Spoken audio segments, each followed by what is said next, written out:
Joshua Smith here, and welcome to the GSD Mode Podcast. Now get shit done and smash that subscribe button now.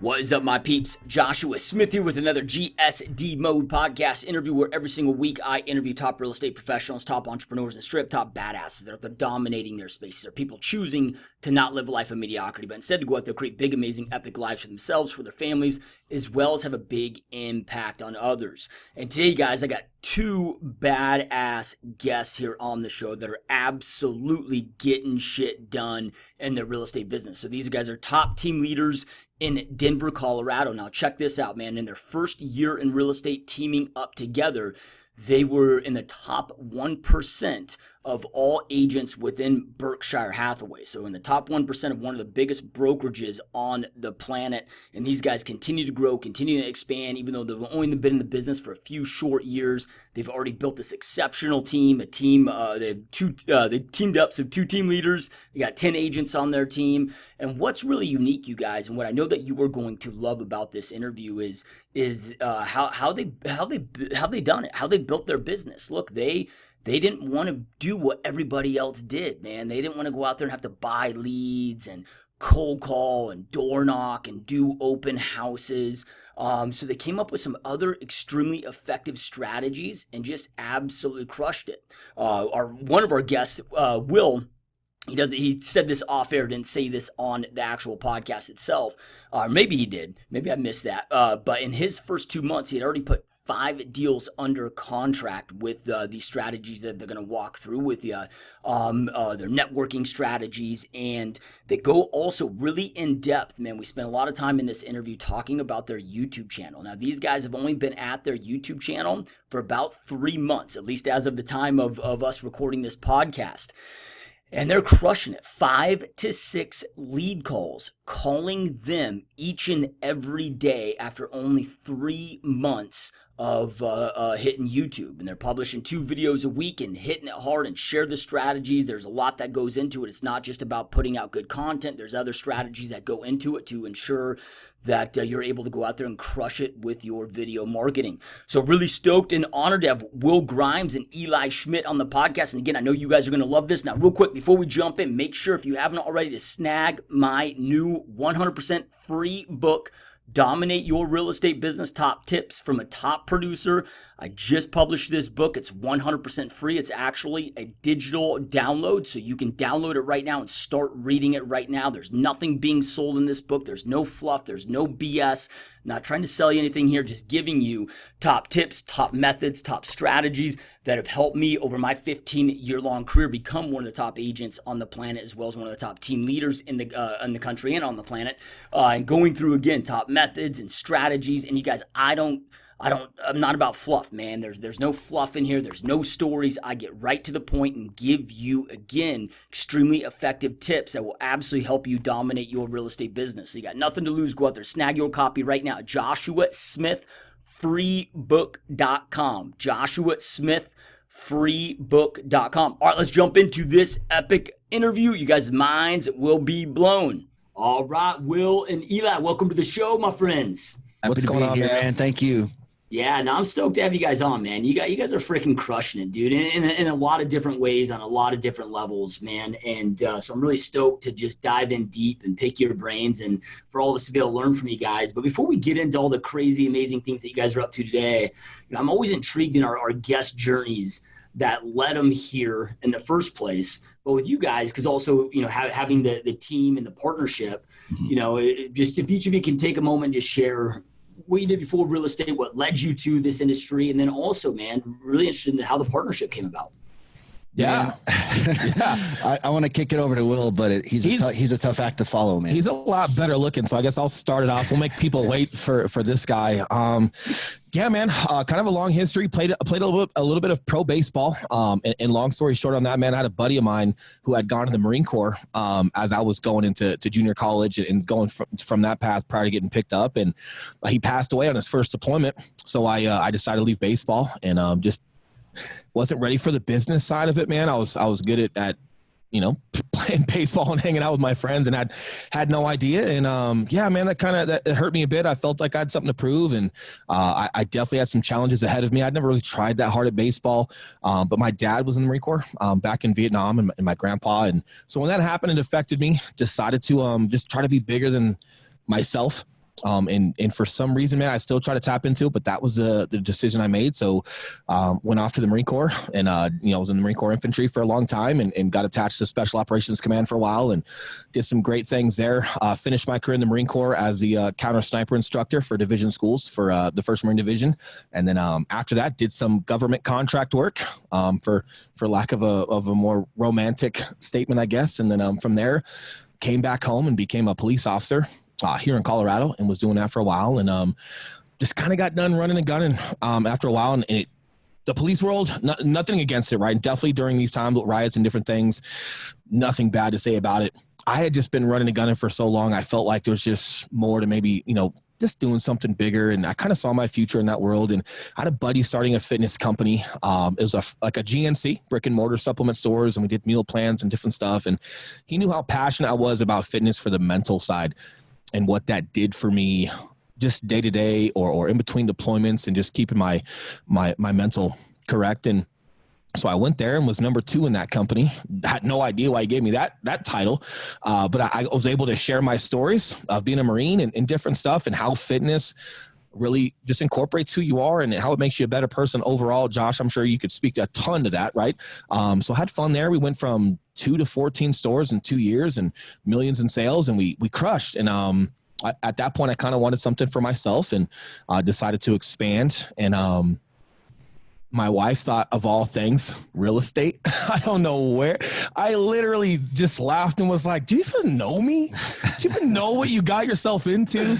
And she's like, well, a ton of commercial, because picking all those locations and traffic patterns and demographics and all that stuff that goes into it. And definitely residential coincides with commercial, depending on what the commercial is that you're looking at, and how everything kind of works together. And she's like, hey, you also have to be around people a lot, so you have enough care and attention and patience for folks. And of course, women are way smarter than us, right? So she knew me better than myself, or at least myself at that moment. And yeah, man, decided to give it a shot. And she's like, great, because she had already bought my school. But it was a big move for me, because I was giving everything up at this point. And so my wife moves home with her parents, and our daughter with her parents, and I sleep in my buddy's mom's Y2K pantry with distilled water and Fig Newtons and a little mattress on the floor. And if you're a stress eater, don't sleep in a pantry. It's it's not the best place. And I didn't stay with my in-laws on purpose, man, not because they hate me, but it was during the holidays, and I didn't want to be eating good food and watching movies with my kiddo and being distracted. I knew, hey, I've got to put myself under the gun and back under stress. And I'd been there before through successes, in the Marine Corps and different things that we had to endure there. I knew I had to put myself under the gun and just completely compartmentalize and focus. So I woke up every day. I got my gym done. I studied all day. I did Lyft and Uber at night to make $60 so I could contribute to my daughter, just to feel valuable.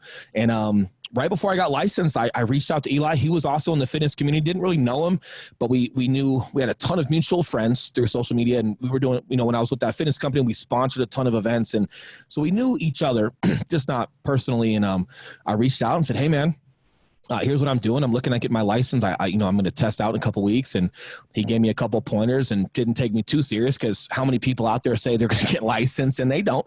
But he gave me his time. And then, yeah, man, I go to a buddy of mine who had a great onboarding, and I learned a ton of stuff there, and quickly realized where I kind of fit in and how I want to do it, and did 5 deals in my first 2 months. I then come back to this guy here, and because he was doing a lot of just his style, man. He was doing video, and he was taking care of people the way that I felt was a good way to do it. And I told him some of my short successes, and like my wife, I don't know what he was thinking, but he's like, yeah, let me pull the trigger on this dude. And so he invited me over, and the rest is history. Normally I just tell people he had a warrant for weed possession in Colorado. I like that story better, man. He convinced me in the back of the patrol car that he had some business opportunity. So we left the patrol car at a gas station. I uncuffed him, and the ultimate sale. Let's roll with that story next time. There is no sale greater than that. Yeah, but that's it, man. Long story is long on me. Just some SOCOM background, some government background, and police background. There's a lot of that does make you successful in real estate. We can get to that later on, but that's kind of how I ran into Eli, and he's done a ton of cool stuff prior to me. I'll let him kind of get into it. Nothing as cool as that, man, but good intro, dude. So yeah, man, my pretty much my bread and butter experience, man, has been not lifelong. I was a fat kid growing up, so not lifelong. I was definitely a chubster, but eventually got into fitness super late in high school. Fell in love with personal training right out of high school, and I did that for about 11 years. Eventually, I got to a point, though, where I realized, like, man, I've climbed every ladder there is to climb, in the personal training world. As long as I'm trading my time for money, I'm not going to get to where I want to go. And I had some lofty financial goals, and I'd just been broke my entire life. And, so I think I literally Googled, how to make money, and started finding out that real estate was kind of a common thread with people. But, back then I was like, man, forget being a realtor. I don't want to do that, because I just had every preconceived notion that we have about realtors stuck in my head, and I just knew I wasn't that person. So I learned about flipping homes, and pretty much from your videos and bigger pockets podcasts, learned about flipping homes and just real estate in general, and that's when I found you. And I feel like at that point, man, and I was probably about 23 years old, that I learned how to learn. And that sounds kind of funny, because you don't really think about the skill set behind learning, but there actually is a skill set behind it. And that's when I really just got excited, because I'm like, man, if you just dive into something, there's so much information out there. You can learn literally how to do anything. So it was the GSD Mode podcast, and it was Bigger Pockets podcast, and started flipping homes, man. Did that for a couple years. Did really well at it, and then tried growing too big too fast, lost my ass. And then, it was during that ass losing phase that my wife also was like, man, just get your real estate license. And, it's kind of funny, because anytime we finished a property, we would hire an agent to sell it. But I would tell that agent, hey, I'm doing the open houses, I'm doing the marketing, I'm doing this. I'm going to pay you to do nothing. I'm going to stage the house. Like, I would stage that. And I just had an eye for how I like things. And that's when my wife, she's like, dude, you're a realtor anyway. You're just not licensed. So get your license.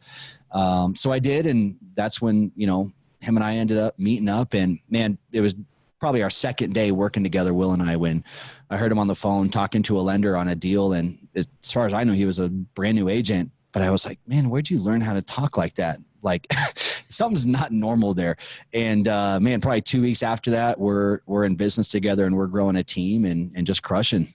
Yeah. And man, first year we had a team, we were top 1% worldwide for Berkshire-Hathaway. And then second year we had a team, top 0.5% in the world for Berkshire-Hathaway. And nothing against leads, but just for context, we don't buy any leads from Zillow, Realtor.com, none of that. This was all just teaching people how to get into their sphere, right? Their friends and family and people that know them, but don't necessarily know what they do, like people at the gym, people from your kids' schools. We threw a couple of events, and it was more organic. So again, nothing against leads if that's people's MO, all for it. But just context for the show, we were able to produce, at that level without spending a dime. So we're always super proud of like what that P&L looks like. Yeah, well, let's go into that, man. Because I mean, we all know the stats, right? 90% of agents drop out in the first 3 years, and not only did you guys have a great first year, to be in top 1% of one of the biggest real estate companies on the planet. I mean, that's huge, I mean, what did you guys do specifically to not just not become a statistic, but to really thrive in that first year?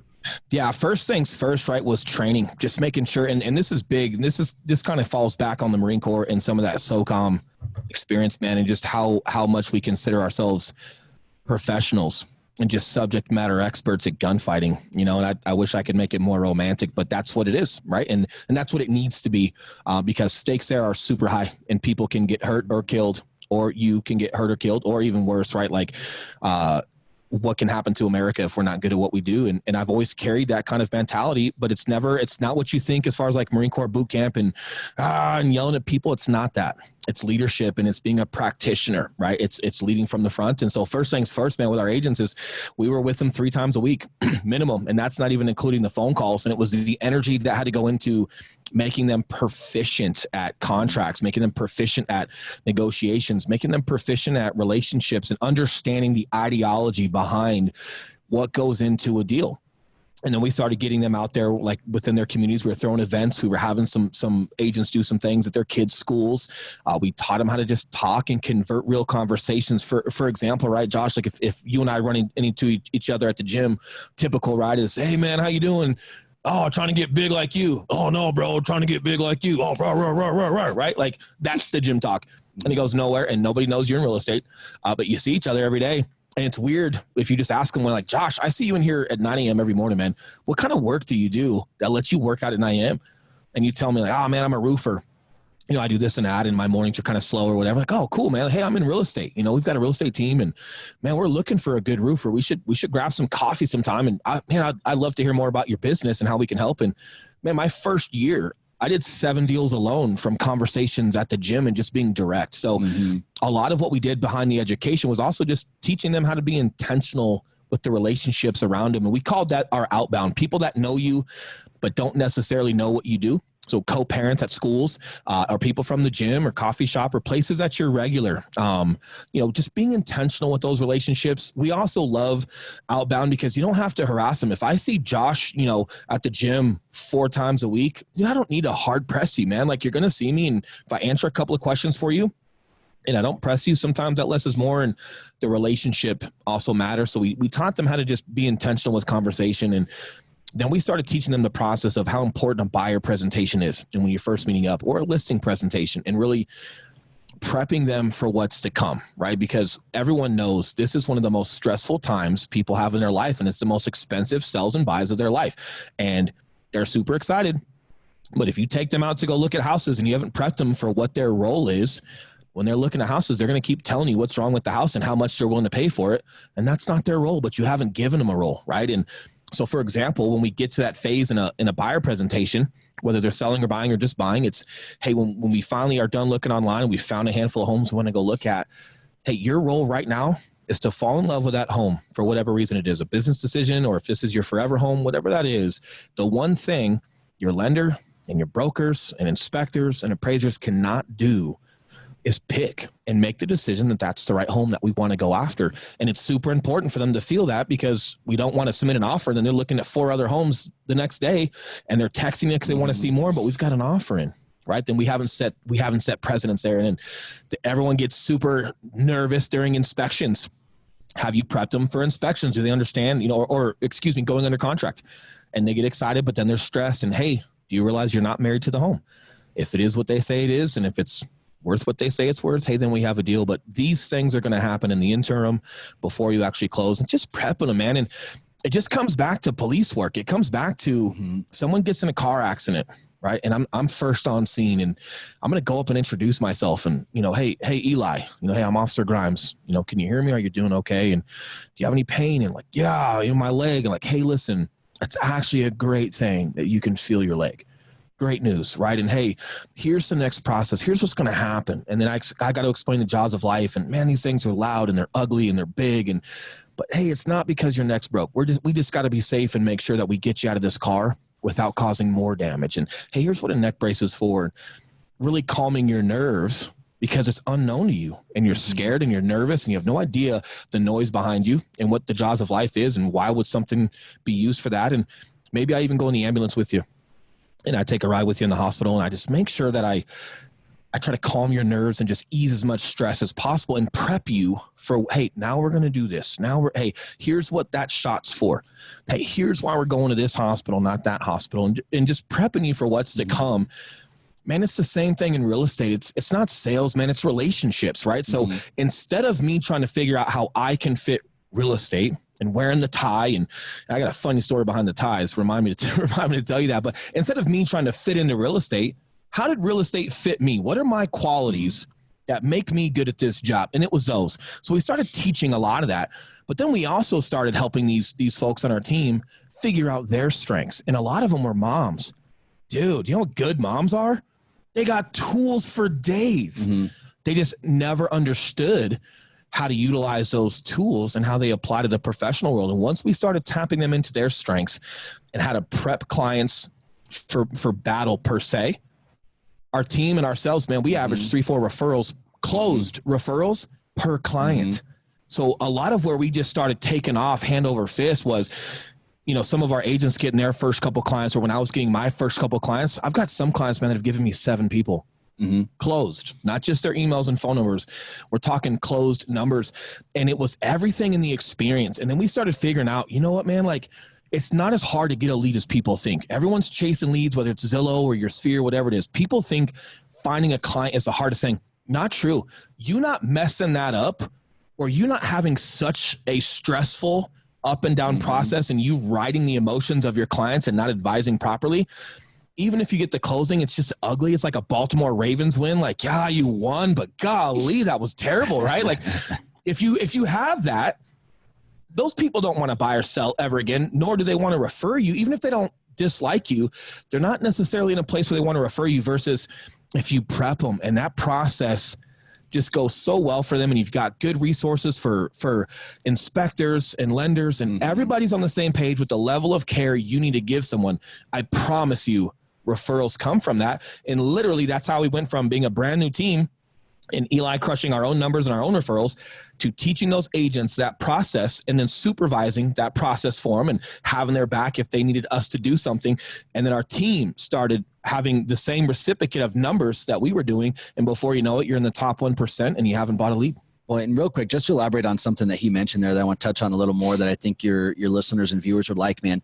So in full disclosure, while we're being honest, so I had about maybe a year and a half of being licensed prior to meeting Will. I did not crush my first year. Garbage. I think I did about 10 deals my first year, but maybe like 3 of those were from the team that I was on. So not really mine. And I was new when I met Eli, guys. I was new. Yeah, brand new. Yeah. Josh, I don't mean to upset you or anything, man, but I'm a couple months away from being a 3-year realtor.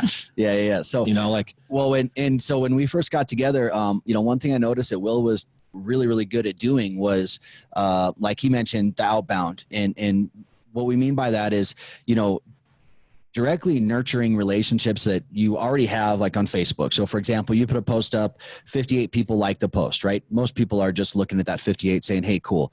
What Will's doing is he's getting in there, he's seeing who those people were, and he's direct messaging those people, because as we all know, Facebook keeps growing and growing, right? So they want to nurture more conversation. So not only is it just liking someone's post, okay, but if you want that person to start seeing more of your stuff, you better start messaging that person. The depth. Yeah, I think what you're getting at is it's just not necessarily going so wide. And like we had an agent spend $10,000 her first year of real estate and did no deals before she came to us. On leads, she was sending them on. On leads. And instead of trying to get in front of 10,000 people, just going deep with the people you are in front of. And I was just paying attention to people that were liking our posts, and I was thanking them for the support. I was not asking for any business. I would go and engage on their page. We would have direct messages. And my whole mission was, anybody I know from social media, let me meet them in person. How does that work? Like some of their content, engage, actually care, right? Actually care, engage, message them, see what's up on their page, and just engage with what's going on in their life. Eventually, hey, we should get together sometime and meet or hang out or get a workout. Anyone on your social media, find a way to meet them in person so they know you're real. Anyone you know in real life, if they're not on your social media so they can absorb your content, why not? Yeah. So if you see that mom at baseball practice every evening and you know her and you guys always chit chat, like, hey, what's your Instagram? What's your Facebook? Like, oh, I love what you're doing with your family. Like, why don't I follow you? I promise you, they'll give you their social media, friend request them, and now you guys can absorb each other's content. Before you know it, they go, oh, I didn't know she was a realtor. And here you are crushing and building value. And they already appreciate you because they know you from baseball practice, from your kiddos' baseball practice. Now they're absorbing your content and you're consistently in front of them. So that was another big point of our outbound, was just how do you get people on social media to know you're real and meet them? People you know are real and you know them, get them on your social media. Huge. And it's just labor, man. I'd be putting out 25, 30, 40, 50 messages a day. And they weren't copy and pasted because social media picks up on that and they'll block you. So you actually had to go on a people's page and just see what they were doing in their life. You're not talking about real estate either. You're talking about the new puppy that they got, or, that they went on vacation. And the great thing about social media is they already know I'm a realtor. I don't have to tell them, right? Like Josh, when you're doing video, if it shoots up GSD Mode owner on there, you don't have to say it if the screen's going to say it for you, right? Technology. And the biggest thing we also taught our agents when it came to relationships is this is not multi-level marketing, right? Like people, this is not some diet pill you're trying to convince someone of. People already believe in buying and selling homes, right? So if it's not the what, it's the who. Mm-hmm. How are you going to be the who? How are you going to build value? And how are they going to know, like, and trust you to work with you down the road? And those were just long story long, man. Those were big for us.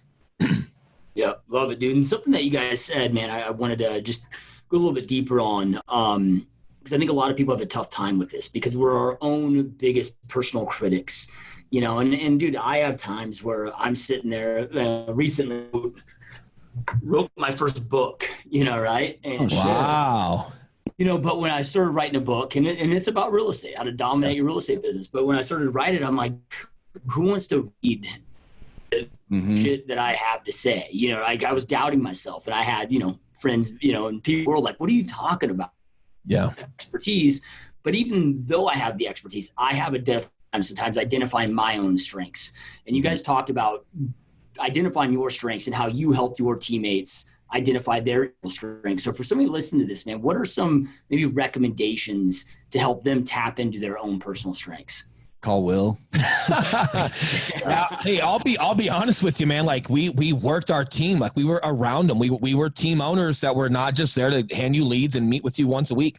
We had people that, man, we knew them. Like the things that they opened up about their personal life would blow your mind with the things that some of these girls have been through in life. And they're just everyday people. You would have no idea the trauma that they've been through, and they would open up because some of their trauma was actually their hindrances and the holdback as far as like why they weren't doing things. So you kind of have to have that self-awareness and understand why you're holding yourself back in some aspects. Obviously, if it's other people, that I'm not sure how to coach you on that. You just got to understand that your willingness to help people should outweigh your concern of what other people think of you if you're on social media. And you just got to stay the course of, you know, of what you're doing and be confident there. The second piece is having direction, right? Education is huge. Like, let's talk about training for war and how scary that can be, and how scared Marines would train. And I promise you, training scared was the best thing that ever happened to them, because they know it's inevitable. We're going.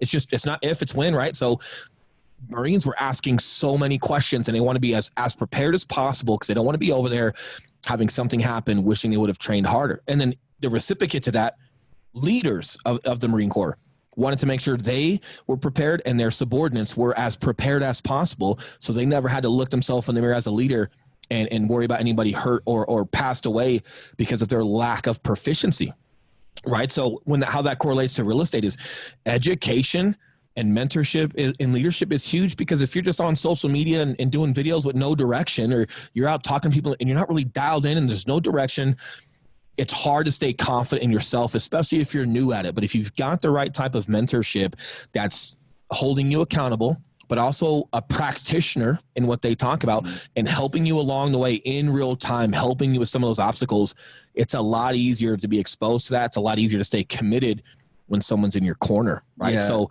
super big. And you do have to, I guess for me, like I didn't really have many people teaching me in real estate, but it wasn't my, oh, hey, you were so new. Well, yeah, but I had 16 years of everything prior. So I took everything I was good at prior to real estate and I applied it to real estate, and I made real estate fit me and how I operated as a professional and as a person.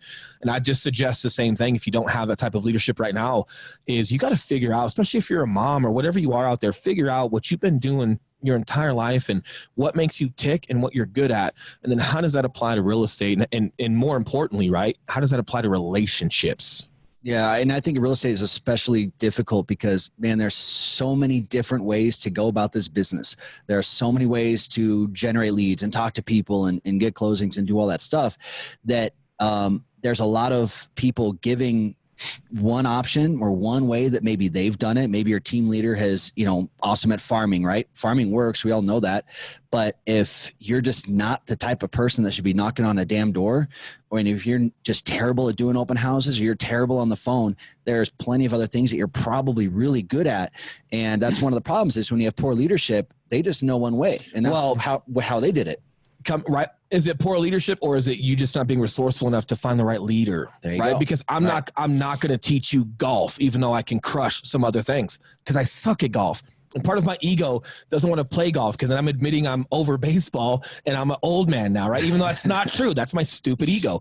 At the same time, if you were to come to our team and you want to farm, I'm probably going to send you to someone that's just all in and does a great job at farming, because we're video content and we're just a different. That's a good leader. We're right there. different. And could I throw you a couple tips on how to farm? Yeah, but am I the best guy? I'm not in that world in real time. So again, it's not necessarily poor leadership. It could be. It could also be your lack of being resourceful enough to go finding the correct help that fits how and what you want to do. That way you trust your leadership, because if you're trusting your leadership, whether you're nervous or uncertain or whatever it may be, you're going to put the work in because you've got some faith in what they're talking about. And if you don't have that faith in them, it's not going to go anywhere. Yeah.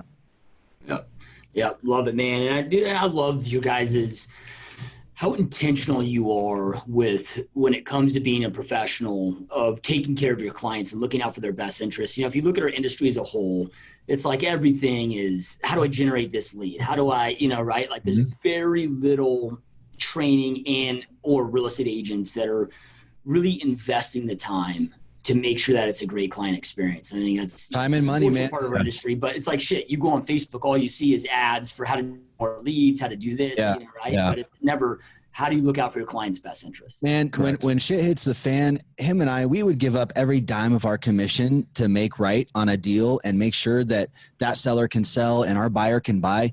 We would literally give up every dime of our commission to bring parties together and make sure that something happens smoothly for our client. First of all, it helps that we're not spending $10,000 or $20,000 a month on Zillow, so we can afford to do that. Second of all, we know how much that client acquisition costs per se, right? Whether it's physical dollars or just time, right? And just energy put out, that once that person is there, man, if you're letting that experience go to hell, or over $500 home warranty or some bullshit, that you're throwing away a super valuable piece of your business. Sometimes people just go through some stuff, man. We had a lady who had a husband. They were splitting up. They had been living separate, and he committed suicide, man. A Marine Corps veteran. And this is probably, I'm not the only person with this story. Like not everything about real estate is because people are at their best. Sometimes it's divorce. Sometimes it's bankruptcy or pre-bankruptcy, and they're just doing all they can. Or, hey, unfortunately, like her combat veteran husband committed suicide and could not handle the divorce. And she's sitting there with 2 kids trying to figure out, what's she going to do? And, like that deal we did for 1%, and a lot of people, like, they shun and they frown on a 1% or whatever it may be. But like, that was me making the Marine Corps right in her eyes, because I don't like what had happened. And I do understand that I don't care if you're going to net $100,000 off of this house. You're trying to figure out the future of your 2 kids. Right. And that's just bigger, and making right for the Marine Corps and just making right in her eyes that's not what the Marine Corps is all about, or what that last moment or whatever may be, that picture in her head. It was important. It was also important for her to just be taken care of and not have to stress about money or who was managing that deal for her. We just took care of it, and it's so cool because she just bought her first investment property, and we helped her buy a townhome, and we're on the buy side. So, hey, cool. You're going to we made full piece on that. Right. So there's some money made up. On top of that, she's looking at buying her second one, and we've already been introduced to 2 of her friends. And it was just, man, like, doing the right thing is always the right thing. Yes. And if you're putting yourself in a position in business financially or whatever it is to where you cannot do the right thing, not okay. And you've got to reassess how you're doing business. And we're not the guys that just say, oh yeah, I give 1% to everybody. That's not true at all. What I am saying is case by case basis and people's circumstances, and just understanding that we're human and that every circumstance wrapped around real estate is not always fun for people. And if you're empathetic to a lot of that, and you're fucking human for a minute, and you do the right thing, just with no expectation. Like, if she never referred anybody to me, man, all good, because I'm proud of how I represented the Marine Corps in her eyes, and I'm proud that she can feel better about putting every dime toward her kids. And that's all that matters, right? Like, giving with expectation is not giving, it's manipulation, right? So that's first and foremost.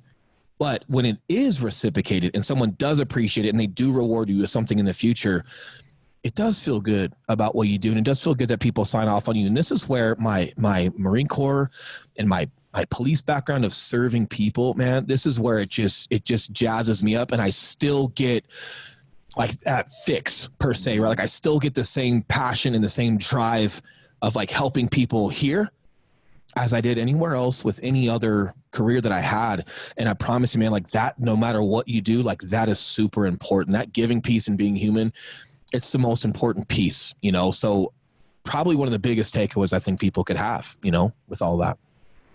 Yep. Yep. Take care of families, man. The money always follows, dude. You know, right? Does. All Families does, do man. that for them, and I've always found that to be true. So I love that, dude. So I want to pivot a little bit and transition, man, because you guys are freaking crushing it with your videos and with YouTube and. I don't know exactly how long you guys have been doing that now, but man, it's blowing up, dude. I was just binging a shit ton of your videos before we jumped on here, and you guys are doing it right, man. So let's go dive into that, man. At what point did you guys start doing, video marketing and even more specifically jumping into YouTube?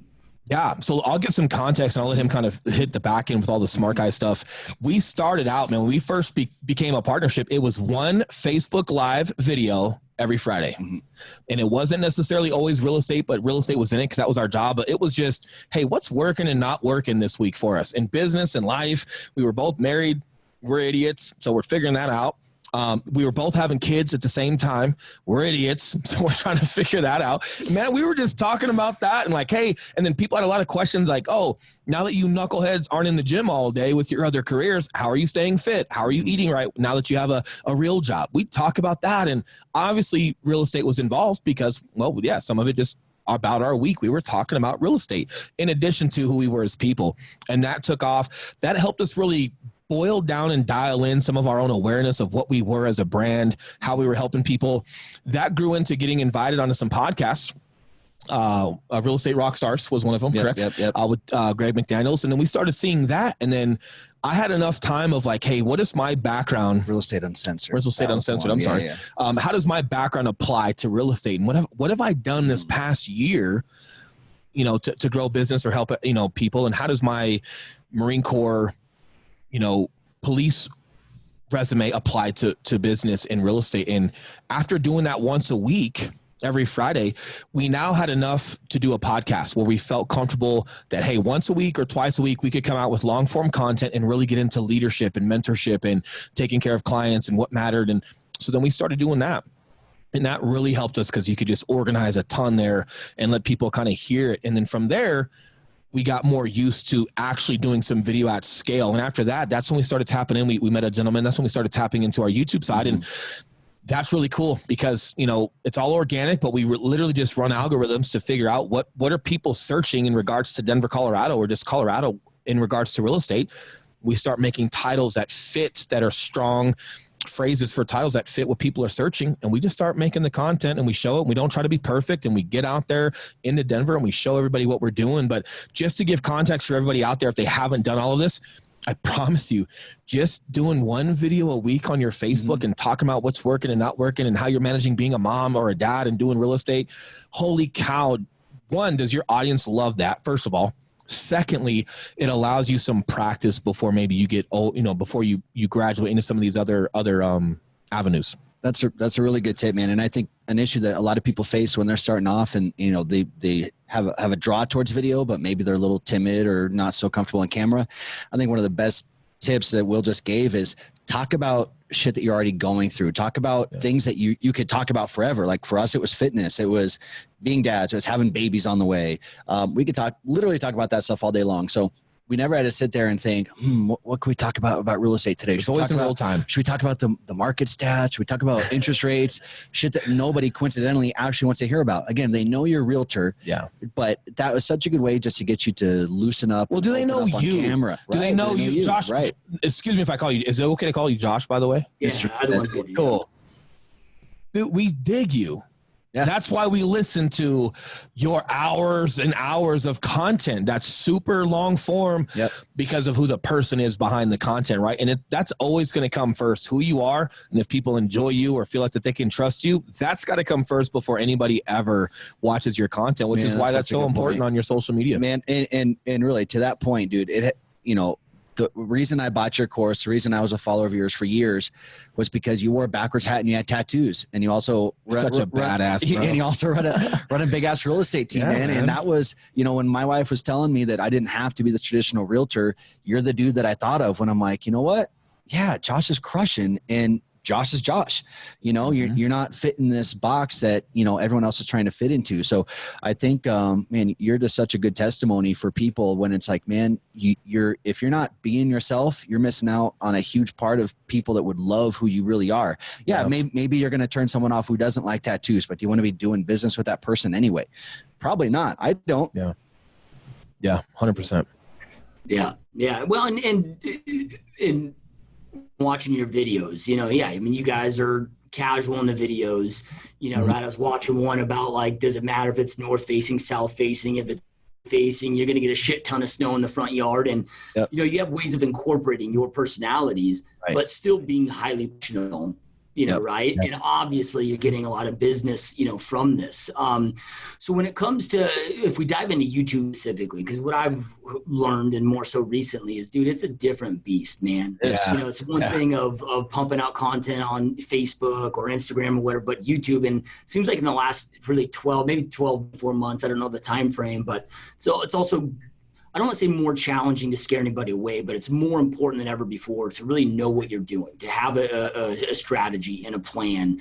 And, you know, what are some of the things that you guys found, you know, for somebody that's wanting to go that course that are really important? Because it's not just about having great content. You know, it's kind of like when I hear realtors talking about, I'm a great realtor. I'm like, congratulations, dude. That's the ante of being in the game. Dude. If you're not willing to be a great realtor, go full t-shirts at the mall, dude. Like, just get out of the industry. If you're not going to put your clients' needs above commissions and backwards from, like, just, you shouldn't even sign up in the game. But that's still not enough. There's strategy behind it and so forth. So, you know, you got to have the great content. But what are other like powerful things that you guys have really seen that have allowed you to get this momentum that you have?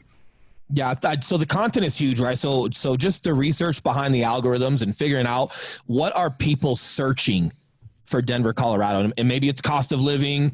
There's some other unique ones that are in there, but once you start figuring out what they're searching, you just got to dive in. And not only do we give our own opinion of that, of like and I'm a native of Denver. So if you know Denver, man, you know, a house that faces north, they can be beautiful. Just know that you're going to be shoveling that driveway, right? And like, that's just something you're going to have to put up with. And some people are okay with that. But a lot of it is our own flavor of like what we think as dads and professionals and traffic and commute and all that stuff, what matters. But then we also do some research, man, and we go onto forums and we read articles and we read Yelp and we see what are other people saying about this topic, and let's just make a conglomeration of material and making sure that we're just giving people what they want to hear, man. Like, they want us to walk up and down streets. They want to feel what those streets look like. They want to know, how much is gas? Hey, what about taxes? Or, hey, how much is DoorDash extra tip there? Like, is it inside the price, or do you got to add extra price? Or if you know, like, just things like that in regards to like everyday living.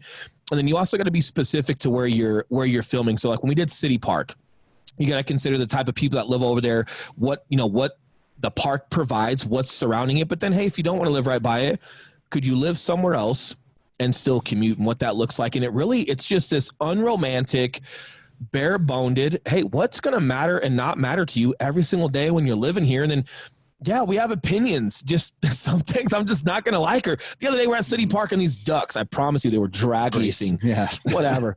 Through the water, and then two of them started fighting. So of course, I'm like looking over there. I'm like, hey, listen, got to talk about the D's. I might choke a duck. It's weird. I don't like ducks. Like this. Also, just being unapologetically yourself on camera, where like if you just, I guess, being natural, you know. But I love that you kept keying in on the word professional. And this is no bash to any other realtor. Do what works for you. I'm not the biggest fan of realtors dressing up like they're from the 80s and moonwalking and dancing down alleys and making up some terrible, lame rap rhyme to some song to be funny and entertaining.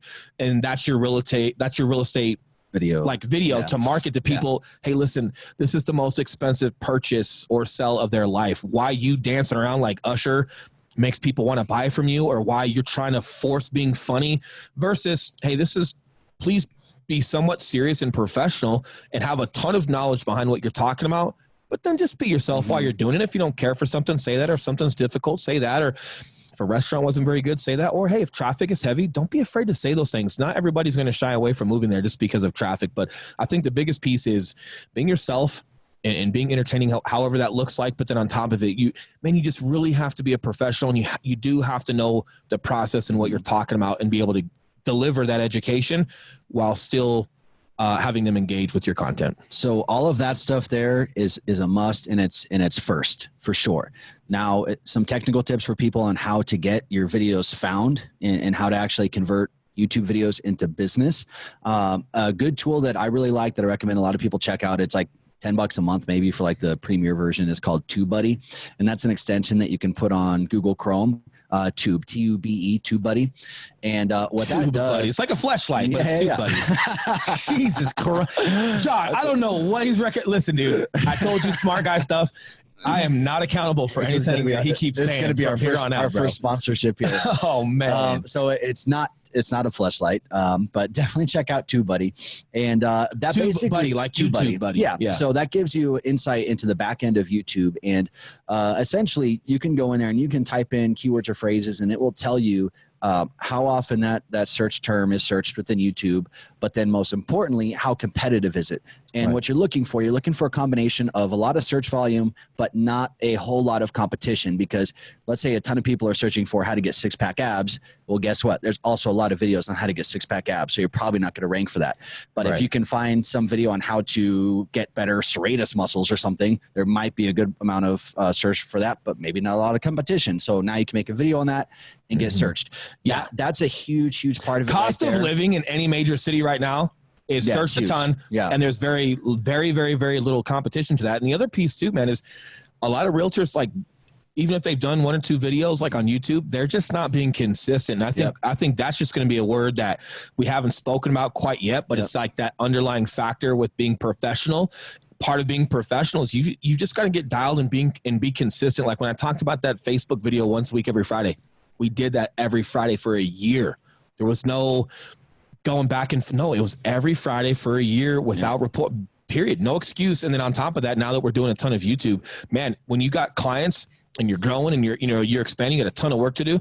There's days where him and I got to bang out 3-4 videos, but we travel and we go to the areas that we're actually talking. We don't do it on our podcast, no green screen. We actually go to the city and the area that we're talking to because it makes the atmospherics of the video better. So if you're out there listening about video, green screen is okay sometimes, but people want to see you out in that element, and they want to see you drive through or walk through these neighborhoods so they can feel like they know what you're talking about. If they're going to move to Washington Park, if they're going to move to Park Hill, whatever that looks like, they're trying to feel that the best they can through your video. And that takes more time, but no matter what, we just got to, if we have to stay up late, whatever, or get up early, whatever that is, we have to be consistent with our product. And fortunately for everybody that wants to get into this, a lot of realtors are just not consistent on the YouTube platform with making that type of product.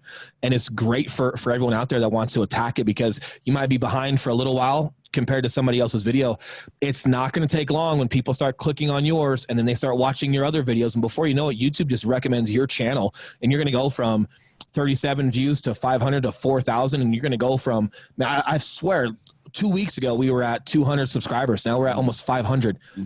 It catches on, and now our videos are getting 100 views in 2 hours versus 20 views the first day, right? Because we don't put any money behind boosting the videos. It's all organic to the search and to the title that we created. But once you're consistent and people see that, man, it's off to the races for you. And the last part of that I think is one of the most critical aspects to all of this is a call to action, right? Typical sales 101, call to action. But for some reason in these videos, people tend to forget it. And, you know, I understand, like, of course, we're not doing call to actions in our personal sphere videos on Facebook and stuff like that, because on YouTube we are. That's where you'll make people literally throw up. But on YouTube, man, you have to give people permission. And what we say is, hey guys, we are Colorado real estate brokers, and we love hearing from you about your questions. If you're thinking I'm over the area, so there's a phone number on the screen below. Feel free to call or text. We are the guys that respond to those. So if you're thinking of moving to Colorado, don't hesitate to reach out.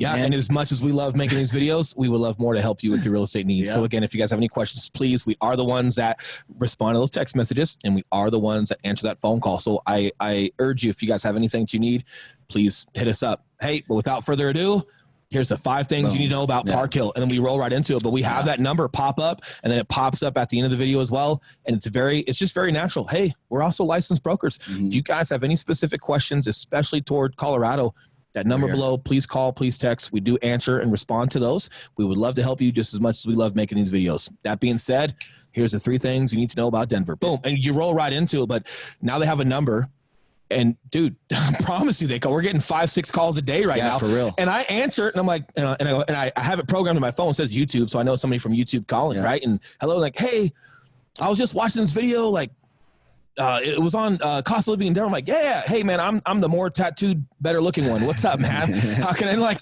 dude, they go, oh shit. Oh, it's really you. And I'm like, yeah, bro, I got kids. I'm trying to feed them. What's up? What do you got, man? Like, how can I help? And it's an instant icebreaker that you actually answered the call when they called, and then it's still being fun and entertaining. It's listening to them. And then it's still being professional enough because, hey, these people are now flying to Denver to look at properties. And some of them are engineers.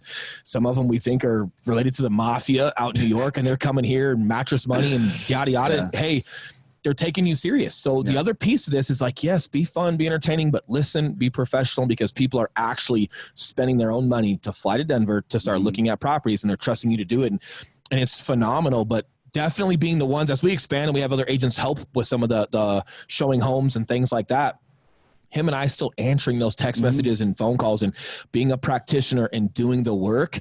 It's a huge piece to the sell that you're not too cool for school and that you're still going to be the ones helping them, and that your video's not lying. You really did answer it. You know? And the system behind all that people should also 100% implement out of the gate, because you're going to be doing a lot of backtracking and you're going to let a lot slip through the crack if you're not implementing these, because when you're doing it right, it does take off really fast because, like you said, just not a lot of agents are doing this. So we do have a call tracking number that we use specifically for YouTube. So we use a system called CallRail where it's cheap and you can have as many numbers as you want. But basically, as soon as that phone rings or a text message happens, we also have Zapier set up so that instantly gets inputted into our CRM, so that we know that phone number is tracked and that conversation is tracked, and then that call is getting recorded, so we don't forget who that person was and what was going on. You can fall into your traditional follow-up, right? If you did talk to them a couple of times, but then you haven't heard from them in a little while, are you reaching back out with something of value? Did something like, hey, you talked to them once and they had questions about Highlands Ranch, but then you haven't spoken to them for 2 weeks. Could you send them an email, text, or phone call and have something of value about Highlands Ranch? Yeah. So, because you can't just call them, hey, you still looking to buy in Denver? No, like, hey man, I'm sure you're super busy. Listen, this new development just came up in Highlands Ranch. I know it's definitely what you're looking for, yada, yada, yada. I'm going to be sending you an email. Be on the lookout for that. Maybe that's my text message. It's got to be a value. Right. But then again, if you miss that call, or if you do have calls and then you haven't heard from them in a little while, that back end allows those reminders so you can still do your traditional follow-up and crush at that as well. Yep. Yeah. And then, you talked about the call to action with the phone number and so forth. How important is it now today? Because we're seeing it. I mean, I see it on your video, so I'm assuming it's important, but we're seeing it more and more to encourage people to subscribe, hit the like button, and so forth. I mean, that seems to be more and more and more important. Yeah. And I think it's how you go about it too. Like I always tell people, like, hey, like it if you like it. If you don't, man, like, the hell with that, right? Like, hey, like it if you like it. If this was valuable to you, or if this could be valuable to somebody else, and we just let them know, like, hey, we'd really appreciate your support, And we did the same thing, man. When I was helping run a fitness company, we would do Facebook check-ins, right? And we'd give them 5% off. And hey, man, would you mind checking in on Facebook for me? And super helps us. We really appreciate the support, man. And I'll give you a discount. We did that for 90 days, Josh, and we tracked it, right? We started getting 10 more customers per day that third month at one of our stores, and we were given 5%. Yeah. But man, people love to help. If they enjoy your content and they think you're honest and you're just honest about what you're asking, they're going to subscribe, because some of them just think we're funny, man. And they are entertained, by our content, and whether they buy or not, who knows, but them subscribing helps the algorithm and helps more people see you. But then secondly, just being upfront about it and asking, a lot of people subscribe because it's bringing them value. So I think the other point is too, like, don't be so fixed on just asking for the subscription before you've built value. Same thing, right? Like don't be so in such a rush to find a client before you know what the heck you're doing in real estate, and you expose yourself and you were terrible at it. And now nobody wants to work with you. Right. So you just got to make sure that your content is valuable. And then if you believe in what you're pushing out there, just be upfront about it. Yeah. And it's super important. I also think too, we fall back, and this was part of our team training that we didn't mention yet, was how much we fall back to the importance of being an advisor and telling people what to do with confidence. Cause hey, it's the right thing to do. And what we have is actually valuable. So, in those videos, it's just a real quick, simple thing, but I think it does help a lot when you're just politely telling people, hey, go ahead and subscribe. We come out with videos every Tuesday and Thursday, guys. If you're researching the area, you're probably going to be researching for a little bit. So make sure you don't miss any new videos. Correct. And people enjoy that, and they do it. And I think it makes them feel part of a community too. And that's one of the biggest things that has surprised me the most about YouTube. You know, you'll hear Joe Rogan, how he's like, man, I don't go into YouTube comments, blah, blah, blah. He's obviously in a different field, right? And gets a whole different slew of people. But man, everybody in the YouTube comments has been so supportive, so grateful, so thankful. We'll get email. I just answered an email today that came in that was 3 paragraphs long about how this girl's been researching Denver and grammatically correct. How much you have to care to write. Oh yeah. It was formatted. She had bullet points. But she's so grateful because she's been looking for all these answers, all these different places. And she's like, man, I feel like I know what it's like there now. And you know, I'm so motivated and I'm coming out there to see you guys. And if you get a troll, and this is a lesson too, guys, if you get a troll, if you get people that are just super negative or have a different opinion, you know, on social media, I've always been really aware of staying in my lane, right? So when we share stuff on our social media and tips or whatever it may be, like, I'm just telling you what works for us. That's why I say, hey, we're not against leads, just on our thing. Same thing with anything else we've ever talked about. That way, if we've ever gotten a comment, the 5-paragraph egotistical comment of how much more they do than us or how much better something is, like, hey man, first and foremost, I really appreciate you, absorbing our content. And hey, it sounds great, man. If you got some things that work for you, right on, man. Congratulations. Hey, this is just what works for us, man. But hey, appreciate you watching the content. When you stay in your lane, nobody can say anything to it because it's, hey, this is what works for us. And apparently it's working for some other folks that are appreciative of what we do. But hey, if we're not your cup of tea, all good. But we appreciate you, absorbing our content. It's when you start getting outside of what you're good at or what your lane is. Like, I'm not going to teach you how to build a $100 million company because I don't have one. Right. And if I start doing that, well, now everything I say is very skeptical and I might be shooting from the hip or assuming, right? And I don't know. And guess what? That makes you vulnerable. Mm-hmm. And then people that do know what they're doing, they're going to start calling you out. And now, yeah, you're a fraud, but you're not a fraud if you're staying with what works for you and just exposing that. But it's also a great deterrent because if people want to be negative or say something weird, just, hey man, appreciate you watching my content. I'm glad that works for you. And just, hey, we're just shedding some light on what works for us. And if that person replies back and whatever, you just don't respond. And that's where you just have to have some of that discipline to go, hey, what am I diving in? What am I going to, is this guy going to be born again after I say something else? No, he's not. He's not coming over. Just don't feed into it. But again, when you stay within what works for you, you're just protected with integrity. Yeah, love it, dude. And then, you talked about consistency, being consistent with it. So it sounds like you guys have 2 going out a week. Mm-hmm. But like anything, man, it takes time. I don't care what it is, whether it's, with my paid Facebook ad, direct mail, man, there can be, 6-9 months and things are different. Every, method can be different.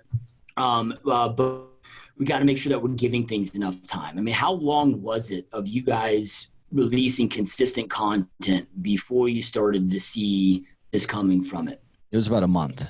Yeah. It was about a month. It was about a month on you. We're only a 3-month-old channel, man. Yeah. Not even yet. Dude, and our phone is no exaggeration. Yeah, we're getting 3 to 5 text messages or phone calls a day and some are renters. Yeah, for sure. Some are renters. But man, those renters are also, we're treating them as if they're going to be a buyer someday because they are. And we're having Zoom calls with people, and some of those renters, they are engineers, and they are really, It's just man. Like, here's the deal. Yeah, we're proficient and consistent. And I think we've dialed in the way we want to approach our content. That's super credit, right? Yeah. Pat our back. The other part is, it's just so untapped, man, I say the same thing about our accolades with real estate, right? Like when we hit top 1%, top 0.5%, I have a hard time even celebrating it because not that I'm not proud, I'm super proud. I don't want to sound like I'm egotistical, but anything that I can accomplish in 2 years, it's just not the bar. And half of our accomplishments were, yep, you guys are kicking ass and working hard and good for you. The other half was, hey, other realtors just aren't out there getting after it, and it allowed you to excel this quickly. Because if everybody was doing this, we would not be who we are in 2 years. However, that is the narrative. People are not out there doing that, right? So it's open season. If you want this career and you want to go attack and you've got the right leadership and mentorship and you're consistent with your direction and you're professional, you don't have to be in this 15 years to make something happen for yourself. You can have that happen right now. And if people don't like that, or if people are get envious or whatever, or this and that, hey, that's okay. Let it brush off your shoulder. Just go take what's yours, because I don't care how saturated the market is with realtors. Half of them, 80, aren't even doing anything. Mm-hmm. Right? I mean, the average realtor is still doing 3 to 5 deals a year. Yeah. Holy cow. That's not the ones that make it. Dude, if you were a doctor, just do surgery once every 3 months. No, right? Yeah. So again, like don't get fixed. And this is the other reason why it's so important to fall back on your strengths and how you can impact real estate. Because half the other people that you might be listening to that think that they got it all figured out, they don't. And they might not be relevant to listen to. And some people that are on 20 years, no disrespect to the veterans of the industry, some of you have 20 years experience. Some of you have one that you've been doing for 20 years. And it doesn't make it right. So this is where you just have to be professional, but unapologetically yourself, and go after where you think you're going to thrive, and then just go all in on it and be polite and respectful to everyone. But just get a mission, right? And just dive in and get committed and have fun doing that and thrive, and watch what and who gravitate around you, and then just have that plan of attack and get committed. And you'll be surprised what happens for you. And that's partly on this real estate side is like, just as much as I've got that opinion in real estate, even more so in YouTube, man, it's a different beast. You have to be consistent. You have to be professional. You have to have good content. And in the real estate world, man, it's a wild, wild west. There's nobody out here in YouTube land when it comes to that. And if you're consistent, you will see some results that quickly, and we're excited for it. But we're also excited to share it and help, because there's plenty for everyone to eat, man. So even if you start crushing it, right, you're probably gonna hit us a little bit, Josh. We're gonna be super sad because you'll probably crush the entire country with YouTube. But man, there's plenty for everyone, And I think there's just a new wave of realtors and a new way to do it, and we're excited for that stuff. We are. And that's part of our future, man. It's just, going and helping people, and part of expanding our team and our partnership and our networks, like all across the nation, because there are people who, like, I'll love on him a little bit, man. Like, hands are freezing. I know. I told you. He's got a disease where his fingers die, and he always touches me with it. I got a circulation issue. What was that, Dumb and Dumber? Your hands are freezing. Harry, your hands are freezing.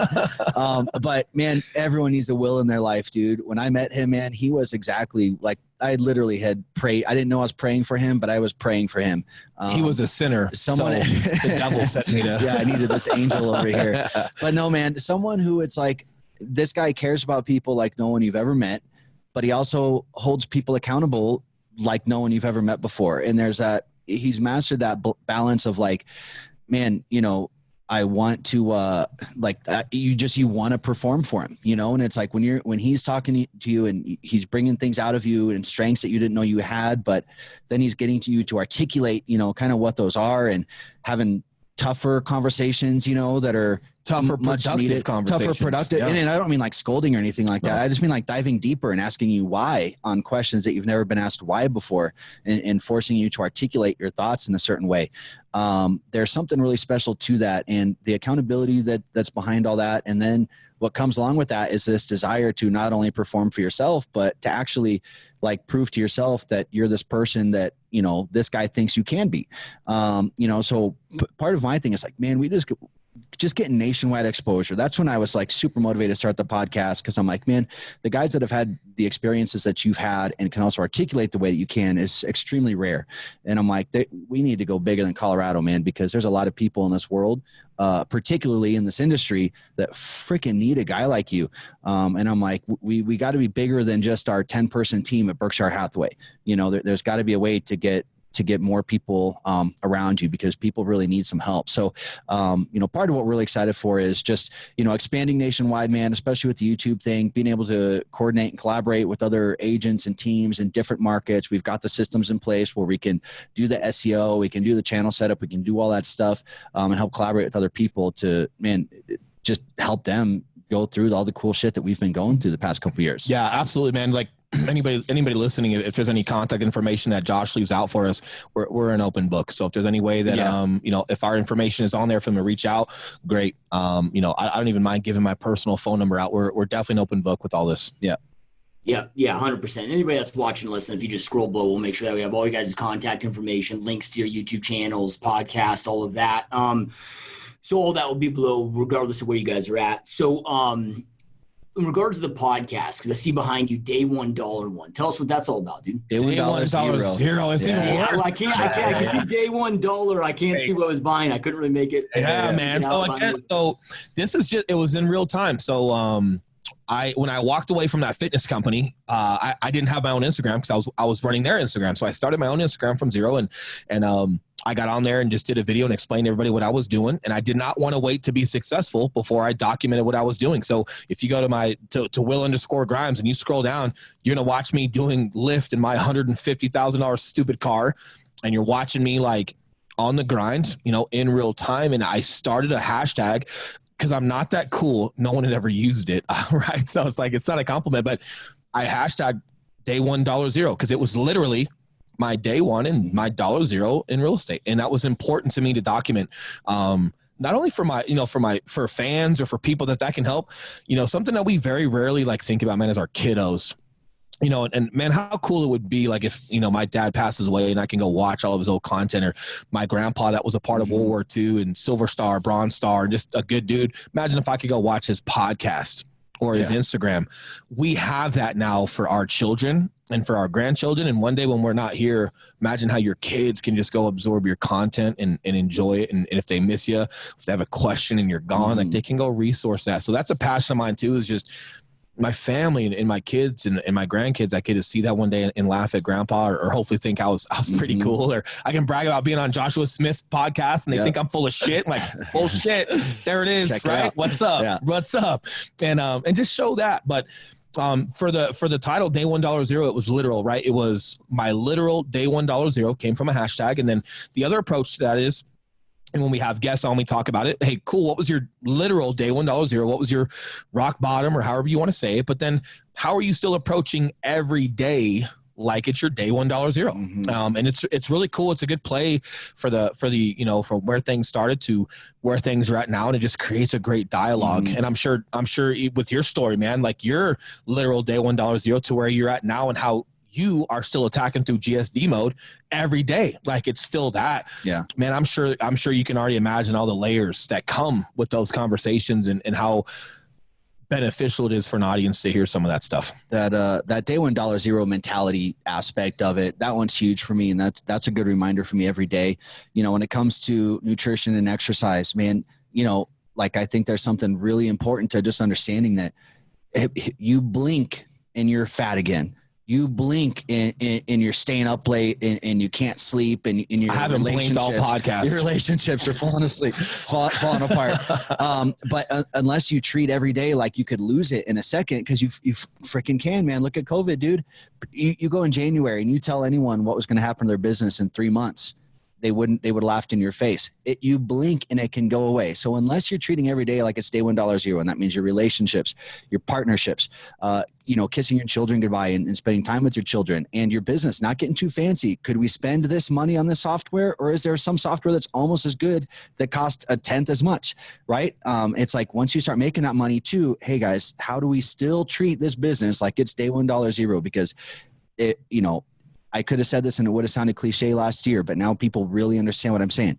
Life can change in an instant, and your business can turn around and flop upside down in a second. And well, man, for guys scary, like me, man, we've been living that. Like, you have been. Yeah. We've lived it. A lot of people have not, and that's great. I'm glad like they haven't. And here in America, we've got a lot of great opportunities, but COVID was definitely an exposure to, a level of hardship but also a level of exposure to thriving, in that, hey, this could be your best year, depending on how you improvise and adapt and overcome and build value. So it could have been the most scariest thing that gave you the most confidence and success coming out of it. If you choose to just buckle down and be a dog in the fight, right? And produce, you'd be so surprised at what you can come out with. Yeah. Yeah. No, I love it, dude. Because I'll tell you the like when you're broke and getting started, it's so easy to have motivation. It is, the hardest part, dude, is when you get to a place where you're making great money and you don't necessarily need to do all the shit anymore. Yep. But then to keep driving and not be like, oh man, I can get away working 3-4 hours a day and still do well for life or be set for life, man. And it's a mind fuck. It's a slippery slope, man. A little bit, man. And like, for me, man, I've got friends that are no longer here more than I'd like to admit, so for me, anything that I've ever been through and anything that I've ever been, moderately successful at, I've got an obligation to share that because I've got an opportunity to share that. Right. And if I don't, then what am I here for? And why am I here versus why somebody else didn't make it home? It's an interesting conversation I have with myself. And for me, man, there's just a desire there and an obligation to do everything that I can, and, you know, still prioritize family. Don't get me wrong, right? I don't want to get stuck in the weeds on it, but just professionally, everything that I can do as a human being to influence as many people as possible that need help. Because here's the deal. Like, Josh, let's say you help 1 million people so far with real estate, right? And they're crushing. However, the 1 million and once, right? That person is going to be just as grateful as everyone else, right? But on your side, you've already helped 1 million. But this guy that just now gets exposed to your course, he's going to be just as grateful, and he matters just as much. It's not his fault he's younger and was born later and just now got into real estate and just now met GSD Mode, even though he's been around forever, right? Like, he still needs just as much help, and he's still just as grateful as anyone else. So it's just a dichotomy of those thoughts, and just, man, like, doesn't, like, one foot in front of the other, man, left foot, right foot. And what am I doing to progress? And just understanding, like, no matter how much I've had an impact on how many people, that next one is still going to be just as grateful, and they still need it just as much as anyone else. And who am I to put the brakes on that? Mm-hmm. Yeah. Powerful stuff, man. And like, you guys got a lot going on, dude, you know, right? With running this real estate team, podcast. I know your YouTube channel is part of the real estate team, but man, it's still, you know, because I think that anybody that's just listened to what you guys said, man, it's a tremendous amount of work that goes into it. All of the planning and shit. You can have 5 hours probably working to it before you even shoot the video, you know, right? And so forth. And, you know, but you guys have families, man. You both, obviously, anybody that's watching this, you know, can see that you guys are both in amazing shape. So how do you guys, like, what do you guys do to keep it all together? You know, I survey probably about 200 agents a week, you know, through boot camp training, through, I mean, just a lot of different multiple funnels that we have, but we're always surveying. And the number one obstacle that real estate agents report back with, where it's, because I always ask, like, what's the number one thing that if you could overcome this problem, you'd be on track, if not crushing your goals? And the number one thing comes back is always time management. Mm-hmm. A lot of people struggle with that, dude. But again, you know, I find that the most productive people are also, you know, also get the most shit done, but also, you know, figure out a way to fit it all in. What do you guys do to get all of this stuff done? Because it is a lot. Yeah, we haven't even mentioned. I mean, I'm excited to talk to you about Spartan 7. Maybe we can talk about this after. But I've got myself and a handful of Navy SEALs that we run an organization that take business executives out to tier 1 SOCOM private shooting facilities, and we teach you tactics in shooting. We show that how that applies to your marriage and to business. And we take you to some super awesome spots, and it's all top secret and exclusive, and there's no pamphlets and no social media about it. And I'm one of the guys for Spartan 7, and I get to invite my network out there. And so that's a whole nother project that I'm involed with. That's next up for you, Josh. Yeah, you got to come out there, man. We're going to come shoot. You're going to go shoot miniguns out of helicopters, man, if you're down for it. But just cool stuff. And that's a whole nother commitment that I've got, I've got responsibilities that I've got to be helping them with. So we've got even more than we're talking about, but I think for me, it's just my cause. It's, you know, like, what is my son going to think of me, and how well do I grind that? And what's my cause? And you just got to overcome procrastination too, right? Like, when people aren't good at time management, I don't think I'm good at time management, but we get a lot done. So that boils down to, like, it's not hard to go to the gym. It's not hard to write things on the calendar. Like, you're finding busy work and you're doing things that don't matter. So I think people understanding how to dive in and pick and choose, like, what has the greatest impact of doing, what's going to create the greatest reward, or are you getting stuck in your office making awesome calendars that look gorgeous and you feel accomplished because you filled out your calendar, but you didn't do anything that's on the calendar, you know, things like that. I think procrastination is a huge piece. And then I think people's cause of why they're doing it in the first place. And we've dealt a lot with that with our team, and we got into their causes and we got into their inhibitions and what they were scared of. And once we got over that hurdle, they started working like crazy. And if it's hard for you to do that, I can't stress enough, because as much as, you know, like, Eli gives me some compliments today, and I appreciate that. And most importantly, and he's been able to be exposed by him, the pedigree of men that raised me in leadership through the Marine Corps and anything else, man. Some of those guys, believe it or not, man, they're Navy Cross recipients, they're Medal of Honor recipients. Like, I come from a very blessed leadership pedigree, and everything that I'm a product of is everything that people are hearing. This is, I just can't take the credit for that, except for applying what I've been taught. And I can't stress leadership enough, and I can't stress vetted You know, like how long has GSD Mode been around? How long has he been teaching? And consistency, and you got to have enough self-awareness and understand, like, it's not hard to get to the gym. I can't break that down. You get in your car and drive to the gym. What's holding you back from it? And it's the same thing on your schedule. But the accountability piece is huge, because once you have someone holding you accountable long enough to reap benefit, and then you solved for X and you just figured out algebra and you're like, oh, I get it.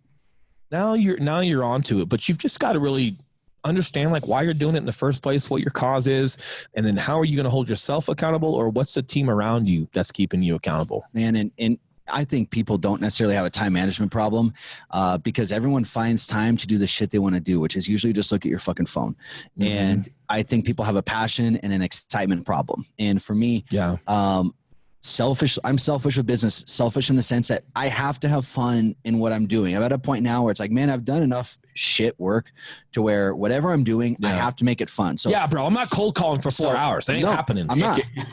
I wouldn't do that shit either. I'd procrastinate the shit out of it. It's not going to happen. So if I'm just not a cold caller, but my coach is telling me to cold call people, guess what, coach? I'm not going to do it. Sorry. But then what are you going to do? Right? Like, that's the piece. So like when I met him, I'm like, dude, we're partners, man. Let's do this thing. It's fun. Like, we're with each other every day, man. And it's fun. And we can talk shit to each other. Yeah. And, you know, even when we do have a headache client, we can still joke with each other about it, but then we get each other through it. Sometimes he'll click with somebody and I don't have to deal with them. Sometimes it's vice versa. So that partnership is huge. Eli screams at me and slams my doors and you know, like, you could tell he's that right. He might have slammed a couple doors. But dude, the videos are fun for us. It's fucking work. Don't get me wrong. It's a lot of work. You know, last night I was up till 12:30, just helping edit and helping, you know. And I was asleep at 8:30 because I got to be pretty and work out in the morning and like be ready to go for GSD mode. Here's the thing, man. I put my son to bed at 10 o'clock and then I was excited to go hop in the shower and then I just jump in bed on the computer, man, while my wife is doing her thing. And we love what we do, for sure. It's not a grind. How about this? Remember the future. How about that? Yeah. As in, when you don't want to do something, remember what that's going to turn into. Like, we're literally on GSD Mode's podcast. You fucking kidding me? Yeah. Yeah. And we're, and all jokes aside, man, we're huge fans and we've been watching and just your demeanor and your consistency. Of course, we're huge fans of that. So when you're putting in the work, that's not necessarily the most fun, but it's beneficial. Remember the future. Like, you've got to understand what hard work and dedication and consistency and professionalism turns into. You got to remember what's to come. You got to remember the future versus always just sticking in that moment and procrastinating and deciding to sit on the couch versus doing something else. Remember the future. And fitness is a huge part of that, man. Like, you know, I'm since I was a fat kid growing up, like I said earlier, I'm scared to death. Super fat. I'm never going to be fat ever again. Cause I was a fat kid. I'm never going to be fat ever again. Cause I know how easy it is to get there. And man, you take 3 days off from the gym, that turns into a week, that turns into a month, that turns into a year. You're a fat fuck again. And beyond, and then you got all that backtracking to do. And here's the thing, as far as working out, man, I enjoy the pre-workout. I enjoy the music that I put on. I have fun with the workout itself. Like, you know, and I tell myself, I'm like, man, you just need enough motivation to take some damn pre-workout. Once you just take some pre-workout, the workout's going to happen. I was hoping we got this podcast in the morning because I'm jazzy on pre-workout. I'm ready to go. And I think don't talk to him at like 9:30. No. He's a whole different level, man. No, 4:30 because I go to bed at 8:30. Oh, yeah. No, man. But I think a big thing too is fitness is a great physical representation of an outcome.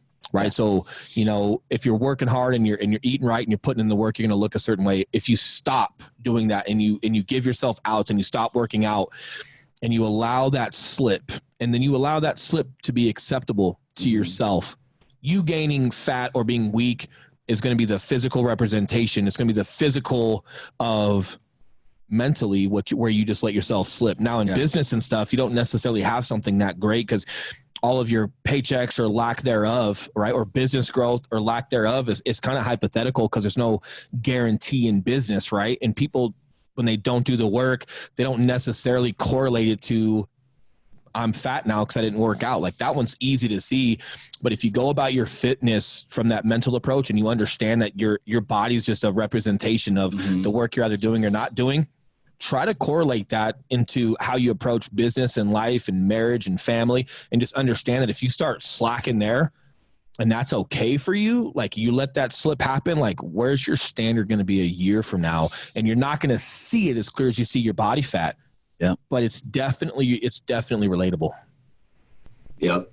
Love it, dude. So we got to talk. You got the curiosity rolling, man, about, would you say Spartan 7? Spartan 7, man. Yeah. So myself, there's another Marine, Brian Shontosh, a great guy, Marine Corps commander, Navy SEAL recipient, Navy Cross recipient. He's up for the Medal of Honor. He should be getting that here in a couple of weeks. Dan Cirillo, Chris Smith, a couple of other really cool Navy SEALs, man. Dan Cirillo's the organizer. He's the one that did it. And he did security for a ton of different high-profile people. I'll tell you off air, probably I don't want to say every client he's got on air, probably not most professional to speak about those. But I'll tell you off air, Josh, and kind of give you the scoop. But it's pretty much been a handful of SEALs and a couple of us Marines, and we take just business folks, and you don't necessarily have to be a high-level executive. They kind of push toward that just because of the level of interest that's there. But, yeah, man, we take them out, and we take them to Tier 1, top secrets, just SOCOM sites, and we teach them weapons and tactics, and we take them through different courses, and it's not just shooting targets right in front of you like Keanu Reeves on Instagram. Some of these you're going up and over roads, and you're shooting 360 degrees around you, like real life, and you've got to be conscious of who's behind you and who's around you and what's behind you and what's around you, not just these targets right in front of you so you can pull a trigger super fast. Like, you actually have to apply certain fundamentals, and it's challenging. We had Chris Powell out there last time.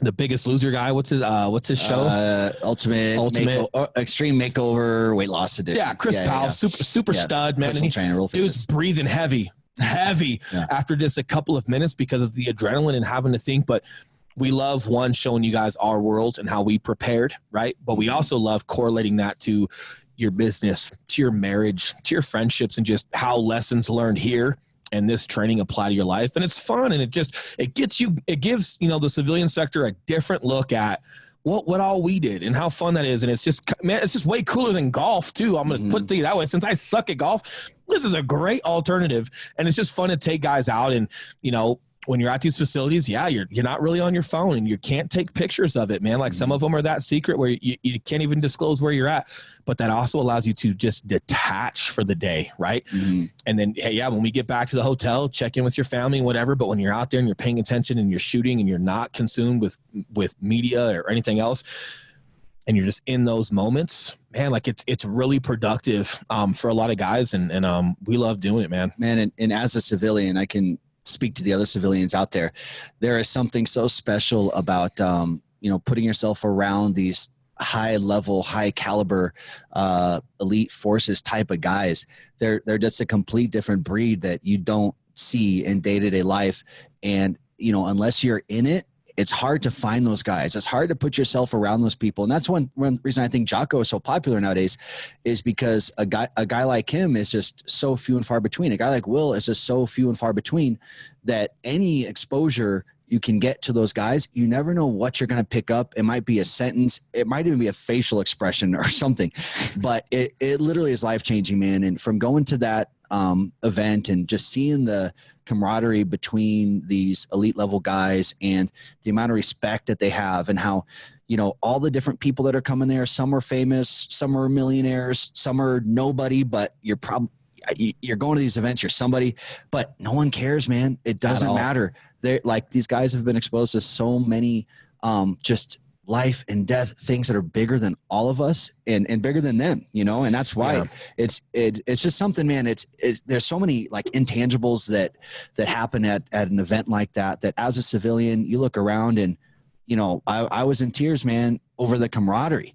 It was the weirdest thing. Like, the guns and stuff was awesome, and the shoot, move, and communicate, a lot of good lessons there.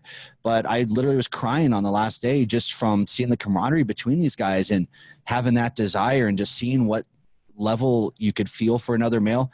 I went home and I treat my son different, just because I see the relationship that these guys have. And it impacts relationships all around you, man. And we're just dudes. We're just dudes, man. What's fun is when you guys get exposed to that and you take that experience home, you're like, hey, I am a badass. I do got some shit in me, man. Hey, awesome. And then especially, and I can't speak to women are awesome, by the way. I'm the youngest of all girls, and women are awesome, but I can speak to men because I'm male. A lot of men live in quiet despair. right? Like they get the career, and then they stop doing things that challenge them, and then they've got a lot of passion and they got the fire in the belly, but they never really act on it. And then by the time they do want to act on it, they have no idea where to go or who to do or how to act on it, right? And this just exposes a ton of that, and it brings passion back to people's marriages. It brings passion back to their careers, and it's fun because it just gives them a physical and mental and emotional practical application around some guys like that. And they take that home and, man, hey, go have a mission. It's hey, your battlefield is business. And there's a lot you can do with that. You can be a badass there and have a mission. You can be a badass dad and and just have a certain mental approach and a certain ideology of how you see yourself. And it's really fun to incorporate that with business. And obviously that's my blood. That's my pedigree, man. And I'm proud to be around it and expose that to guys, but it's just another layer that people can take with them. And we're super excited to just expose that to as many people as we can. And the only reason it's really a speakeasy, not only because of the secret clearances and places that we're at is,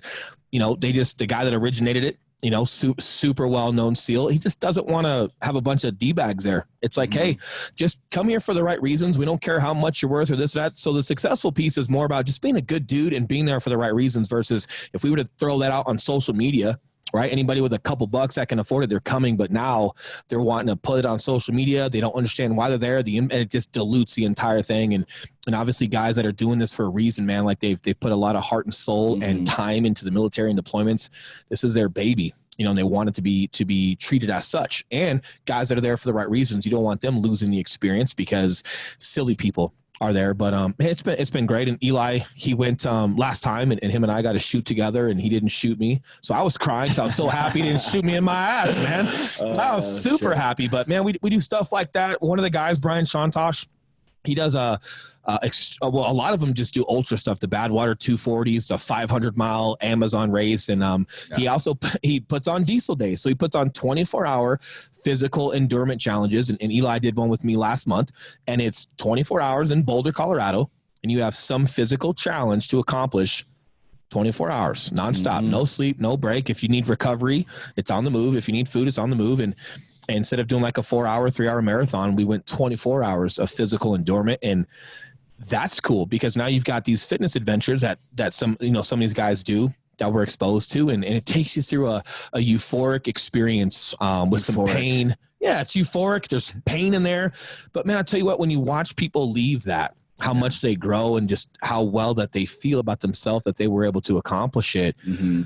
Just fucking motivating, man. We got a guy who was a part of our mentorship group, and I called him last night because we had a spot opened up, and he's done some Ironmans before, but he's a little older, and I told him what it was for and what it was about. He was like, he showed his daughter the text message, hey, look what I just got invited to, and his daughter was like, Dad, that's so cool. I'll train with you. He's only got 3 weeks. He ain't training much in 3 weeks, but he's going to be fine. And he called back. He goes, hey, I'm in. And I was like, excuse my language, but I was like, fuck yeah. Like, I just love humans that pull the trigger on life and go, hey, I'm scared and I don't know everything about what's going to happen, but I'm going to grow. I'm in. Oh man, I just get so jazzed up because I'm like, I know what's going to happen to you. I've been around long enough and had enough experiences in life.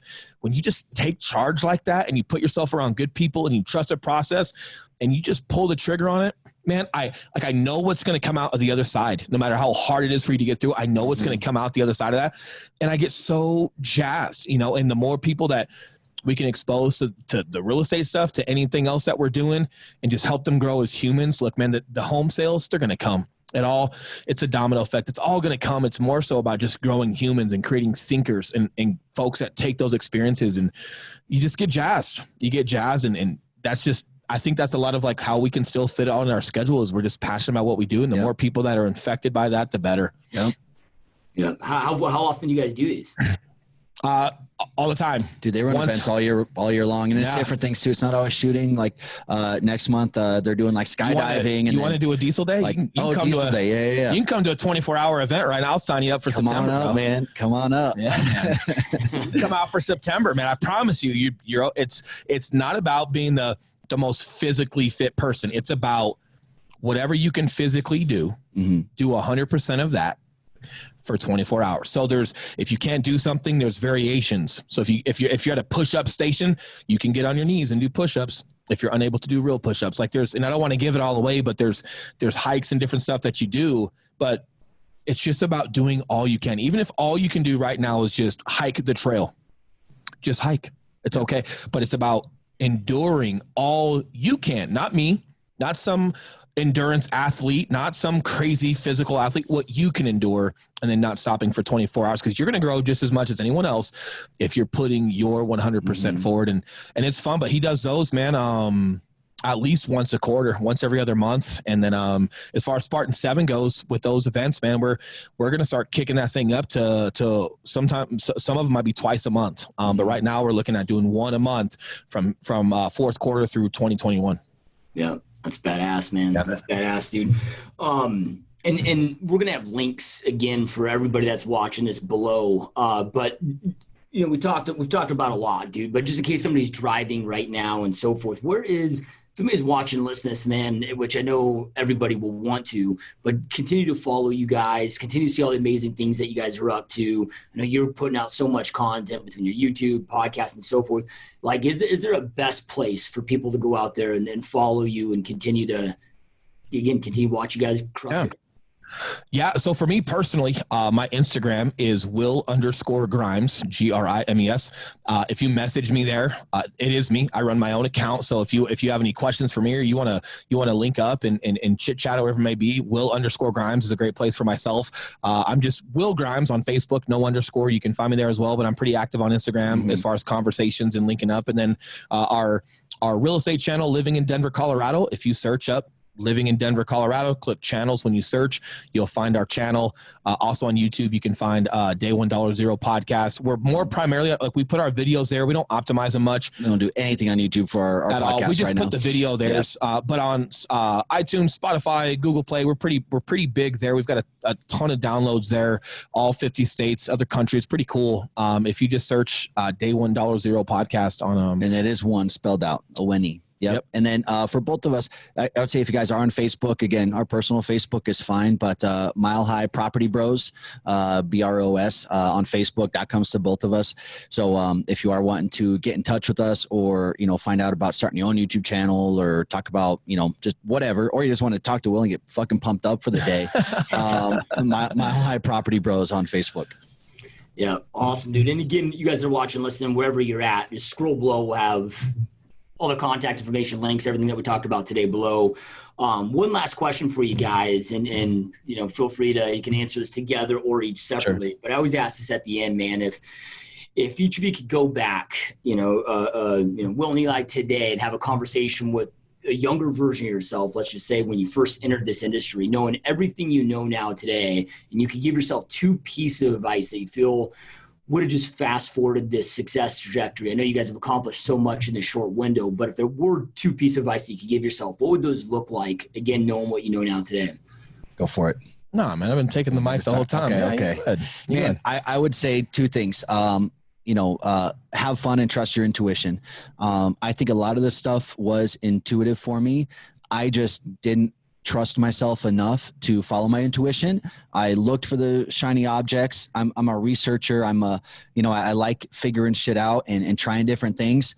So man, I feel like I initially had the intuition to, the personal branding, the video, but I didn't go about real estate that way initially. I went about it literally every other way you could go about it. The door knocking, the flyers, all the bullshit. The if it makes anybody feel any better, Eli literally bought any gimmick on the planet. No, I did not. No, I didn't. No, I didn't. No, dude, when we first met, he asked me if I had something, if I had an infomercial he could buy.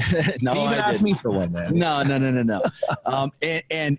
And of all that stuff, I do like researching, but the one course I did purchase was yours, Josh, because I felt like I resonated. That's the truth. I've never been jealous. That's the truth. I've never been like so insecure about another dude talking to my business partner. But that was because I resonated with you the most. And I did get a ton of value out of that. But man, I went about business every other way except the way that felt most intuitive to me. And it was really meeting Will that kind of gave me the permission per se to, hey, go all in on this. Let's not worry about ROI right now. Let's just do some shit and see what happens. Yeah.